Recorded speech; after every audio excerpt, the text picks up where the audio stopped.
Hello everybody, welcome all of you. Now in this lecture we are studied the working of heart, that is the working mechanism of a human heart. So here first of all the human heart, working of human heart. Human heart is alternately contracts and relaxes. So contraction of human heart is known as a systole and relaxation is called a diastole. Here it consists cardiac cycle. That is working of heart consists the cardiac cycle, and this cardiac cycle includes atrial systole, ventricular systole and giant diastole. So first of all the definition of cardiac cycle. The atria and ventricles contracts alternately to produce one heartbeat is called as a cardiac cycle, and this cardiac cycle is completed in 0.8 seconds. So each heartbeat includes atrial systole, ventricular systole and giant diastole. These cardiac cycle are studied with the help of this figure. Here atrial systole, ventricular systole and giant diastole, that is the complete cardiac diastole. So auricular systole completed in 0.1 second, ventricular systole completed in 0.3 second and the complete diastole, that is the giant diastole completed in 0.4 second. The working of heart, हृदयाचं कार्य पाहत असताना याच्यामध्ये काय काय येतं तर cardiac cycle येते, आणि ह्या कार्डियक सायकलमध्ये ॲट्रियल सिस्टोल आहे, व्हेंट्रिक्युलर सिस्टोल आहे आणि जॉइंट डायस्टोल आहे. आता कार्डियक सायकल आपण कशाला म्हणतो, ॲट्रिया आणि व्हेंट्रिकल्स अल्टरनेटली म्हणजे एका पाठोपाठ एक काय होतात तर हार्टबीट प्रोड्यूस कॉन्ट्रॅक्ट्स होतात, म्हणजे ॲट्रिया आणि व्हेंट्रिकल्स यांच्यामध्ये आकुंचन होतं एकानंतर, त्याबरोबर एक हार्टबीट तयार होते, त्याला आपण कार्डियक सायकल म्हणतो. आणि ही कार्डियक सायकल 0.8 सेकंडमध्ये कंप्लीट केली जाते. तर हार्टबीटमध्ये काय काय येतं तर हार्टबीटमध्ये ॲट्रियल सिस्टॉल, इथं आपण पाहू शकतो की ऑरिक्युलर सिस्टॉल म्हणजे जे ऑरिकल्स आहेत यांच्यामध्ये सिस्टॉल होतं, म्हणजेच काय होतं तर ऑरिकल्स कॉन्ट्रॅक्ट होतात, आकुंचित होतात, त्याला आपण म्हणतो ॲट्रियल सिस्टॉल. हे 0.1 सेकंडमध्ये होतं. व्हेंट्रिक्युलर सिस्टॉल म्हणजे दोन्ही व्हेंट्रिकल्स हे काय होतात तर आकुंचित होतात, हे 0.3 सेकंडमध्ये होतं. आणि शेवटी काय तर जॉइंट डायस्टॉल म्हणजेच कम्प्लीट कार्डियक डायस्टॉल, म्हणजे हृदयाचे चारही कप्पे रिलॅक्स कंडिशनमध्ये असतात, स्थिर असतात, त्या प्रसरण पावलेले असतात, त्याला आपण म्हणतो जॉइंट डायस्टॉल, आणि हे 0.4 सेकंडमध्ये कंप्लीट होतं. After that we are studied first, that is the atrial systole. Here right atrium receives deoxygenated blood and left atrium receives oxygenated blood. So both atria filled with the blood and this blood exerted pressure on the wall of the heart. Due to this pressure the cardiac muscles in atrium contracts, which causes the atrial systole. So here the backflow is prevented by tricuspid and bicuspid valve. These valves are present at the opening of atrioventricular aperture. That means right atrium and left atrium opens into the ventricles by an aperture is known as the atrioventricular aperture. And in this aperture, right side consists the tricuspid valve and bicuspid valve is present at the left side. That is, the backflow is prevented by tricuspid and bicuspid valve. After completing the systole, atria go into the diastole. So atrial systole lasts for 0.1 second and atrial diastole is for 0.7 second. आता atrial systole पाहत असताना आपण काय बघतो की उजवी आणि डावी बाजू हृदयाची ह्या वरचे जे दोन कप्पे आहेत त्याला आपण ॲट्रियम म्हणतो. उजव्या ॲट्रियम मध्ये काय येतं तर डिऑक्सिजनेटेड अशुद्ध रक्त येतं आणि डाव्या ॲट्रियम मध्ये शुद्ध रक्त येतं. मग हे दोन्ही ॲट्रिया काय करतात तर ब्लडने फिलअप झालेले असतात. मग हे ब्लड काय करतं तर हे ब्लड हार्ट वॉलवरती प्रेशर एक्झर्ट करतं आणि ह्या प्रेशरमुळे काय होतं तर कार्डियक मसल्स कॉन्ट्रॅक्ट होतात ॲट्रियम मधल्या, आणि कार्डियक मसल कॉन्ट्रॅक्ट झाल्या म्हणजेच हे कार्डियक मसल्स हृदयाचे स्नायू आकुंचित पावले ॲट्रियम मधले की काय होतं तर ॲट्रिया सिस्टॉलिक पोझिशनला जातात. आणि इथं जो बॅक फ्लो आहे रक्ताचा परत येणारा जो फ्लो आहे हे ट्रायकोस्पीड आणि बायकोस्पीड व्हॉल्व काय करतात तर प्रिव्हेंट करतात, म्हणजे ॲट्रियम मधून व्हेंट्रिकल मध्ये गेलेलं रक्त परत न येऊ देणे हे काम ट्रायकोस्पिड आणि बायकोस्पिड व्हॉल्व करतात. मग बरोबर ॲट्रिया टोटली सिस्टॉलिक झाले की परत त्या डायस्टॉलिकला जातात. म्हणजे दोन्हीही ॲट्रियम आकुंचित पावले की त्यानंतर त्यातलं रक्त व्हेंट्रिकलमध्ये आल्यानंतर परत ते प्रसरण पावतात. मग हे ॲट्रियल सिस्टॉल हे 0.1 सेकंडमध्ये कंप्लीट होतं आणि ॲट्रियल डायस्टॉलला 0.7 सेकंड लागतात. After that here in this figure atrial systole, right atrium, left atrium as well as ventricular diastole, tricuspid and bicuspid valves, pulmonary valve closed, aortic valve closed. म्हणजे right atrium मधलं blood हे right ventricle मध्ये पोर केलं जातं. त्यावेळेस हे ट्रायकोस्पिड valve काय करतात तर बॅक फ्लो प्रिव्हेंट करतात. आणि लेफ्ट ॲट्रियम मधलं रक्त लेफ्ट व्हेंट्रिकल मध्ये पोर केलं जातं. त्यावेळेस इथे ह्या ज्या बायकोस्पिड व्हॉल्व आहे त्या बायकोस्पिड व्हॉल्व काय करतात तर बॅक फ्लो प्रिव्हेंट करतात. त्याच वेळेस हा पुल्मोनरी व्हॉल्व आणि हा एओर्टिक व्हॉल्व दोन्हीही क्लोज झालेले असतात. म्हणजे इथं दोन्हीही राईट आणि लेफ्ट ॲट्रियम काय होतात तर सिस्टॉलिक पोझिशनला जातात. After that the next one is the ventricular systole. So in this ventricular systole the ventricles are contracted in position known as the ventricular systole. Here the impulses started from SA node and the reaches to the AV node and gets it excited. So impulse start for SA node, that is the sinoatrial node, and these impulses reaches to the atrioventricular node. So these atrioventricular node gets excited. After excitation, the atrioventricular nodes sends impulses to the bundle of His, and from these bundle of His, these impulses towards the Purkinje fibers. Here Purkinje fibers spread impulses to all over the wall of ventricles. After that, due to this, ventricular wall contracts and causing ventricular systole. That means Purkinje fibers spread impulses to right and left ventricles its wall. So the ventricular wall contracts and causing the ventricular systole. So during this, right ventricles pump deoxygenated blood into the pulmonary trunk and left ventricles pumps the oxygenated blood into the aorta.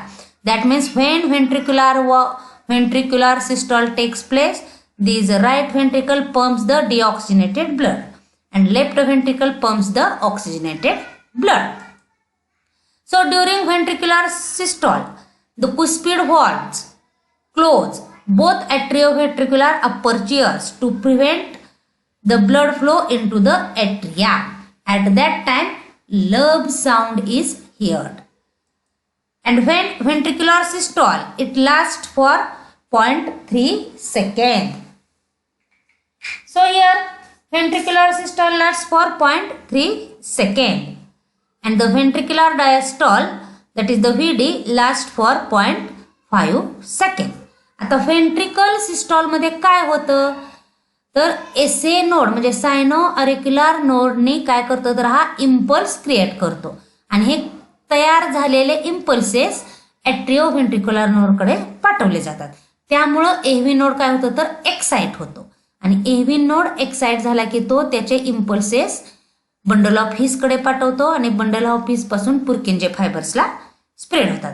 मग हे पुर्किंजे fibre right आणि left उजव्या आणि डाव्या व्हेंट्रिकल्सच्या वॉलवरती पसरतात आणि हे पुर्किंजे fibres ventricular वॉलवरती पसरल्यामुळं व्हेंट्रिकलची wall काय होते कॉन्ट्रॅक्ट होते म्हणजे आकुंचित पावते आणि व्हेंट्रिकलची वॉल आकुंचित झाल्यामुळे तिथं व्हेंट्रिकल आकुंचित होताच म्हणजेच व्हेंट्रिक्युलर सिस्टॉल कंप्लीट होतं.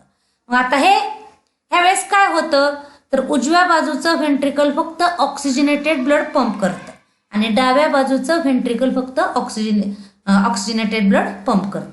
आता उजव्या साईडच्या व्हेंट्रिकलमधून डिऑक्सिजनेटेड ब्लड हे पुल्मोनरी ट्रंकमध्ये जातं आणि डाव्या बाजूच्या व्हेंट्रिकल्समधून ऑक्सिजनेटेड ब्लड हे एओर्टामध्ये जातं.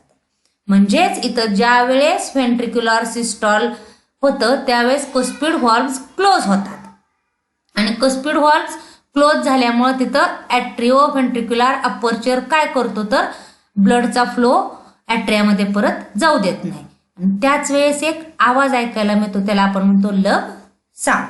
मग हे व्हेंट्रिक्युलर सिस्टॉल 0.3 सेकंडमध्ये कंप्लीट होतं आणि व्हेंट्रिक्युलर डायस्टॉल हे 0.5 सेकंडमध्ये कंप्लीट होतं.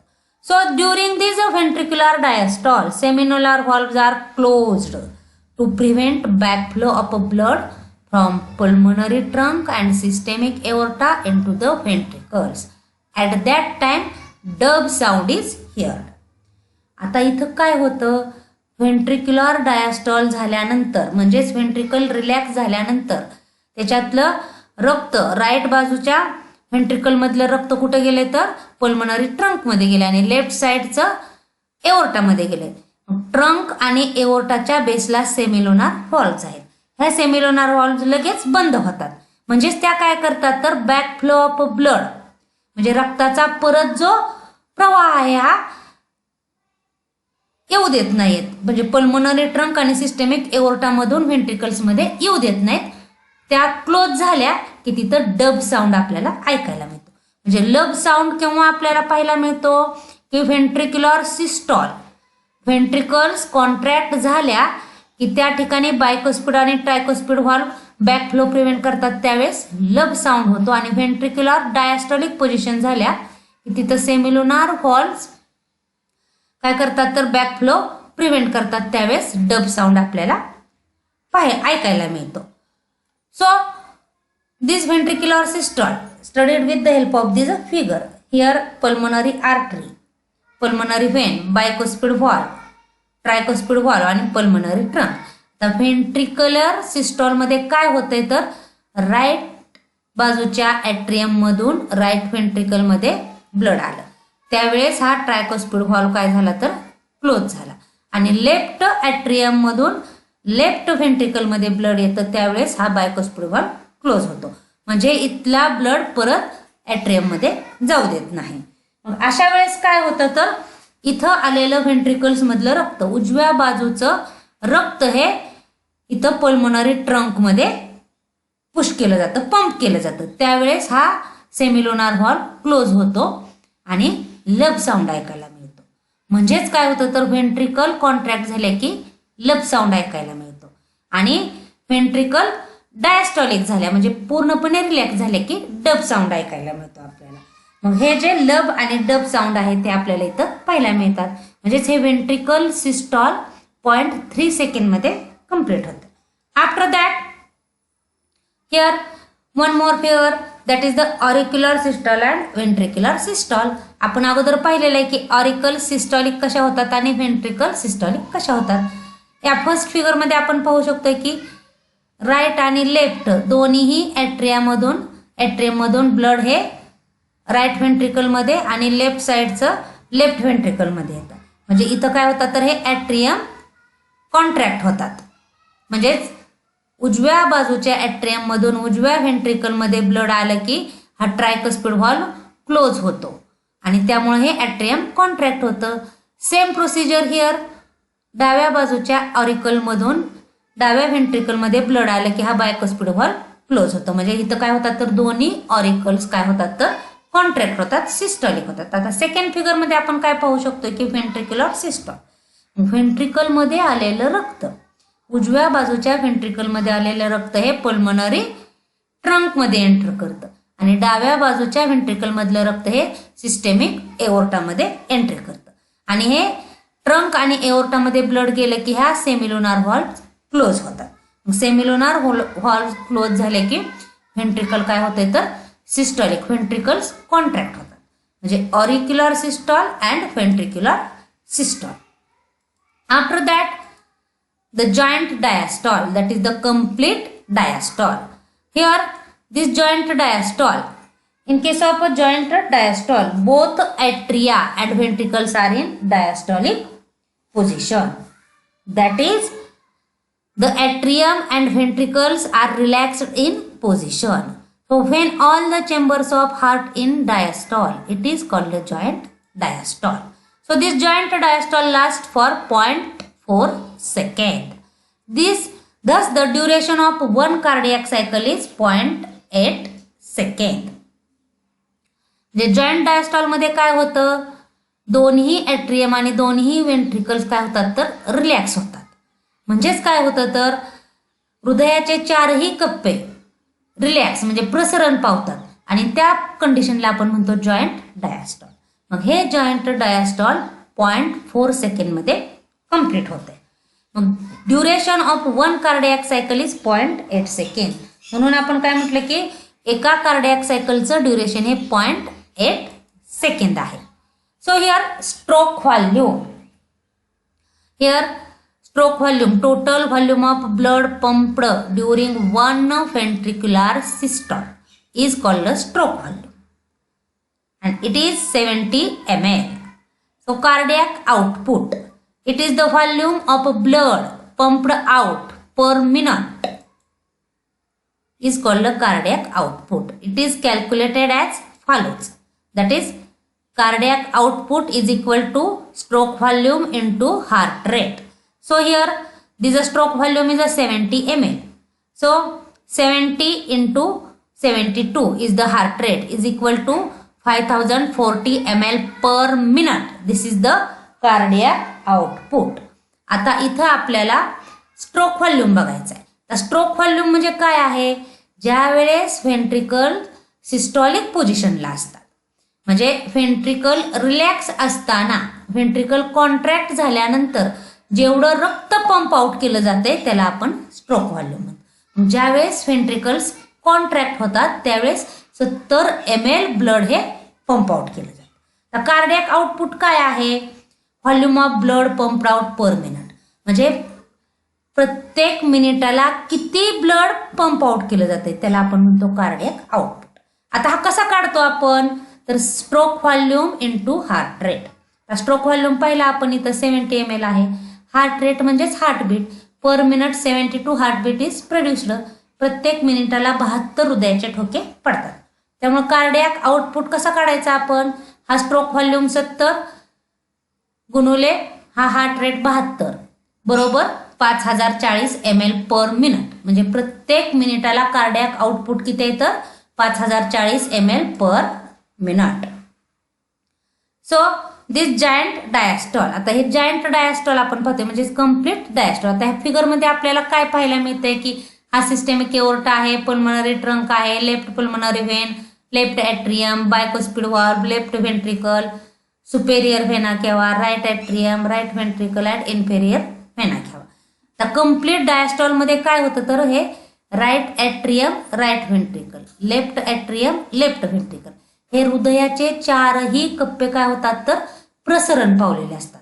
म्हणजेच इथं काय झालेलं असतं की रिलॅक्सेशन झालेलं असतं. ह्या चारही कप्प्यामध्ये आपल्याला ब्लड पाहायला मिळतं आणि इथला हा जो सेमिलोनार व्हॉल्व्ह आहे हा क्लोज झालेला असतो. म्हणजेच हे चारही कप्पे रिलॅक्स कंडिशनमध्ये असतात त्याला आपण म्हणतो joint diastole. After that the cardiac activity that is the regulation of cardiac activity. In this cardiac activity, the human heart is myogenic, which is under the dual control, that is the nervous and hormonal control. So here, nervous control includes the ANS, autonomous nervous system. In it, the sympathetic ANS, which hormone epinephrine acts as a neurotransmitter, which increases the rate of heartbeat. That is the sympathetic nervous system increases the rate of heartbeat. Parasympathetic autonomous nervous system.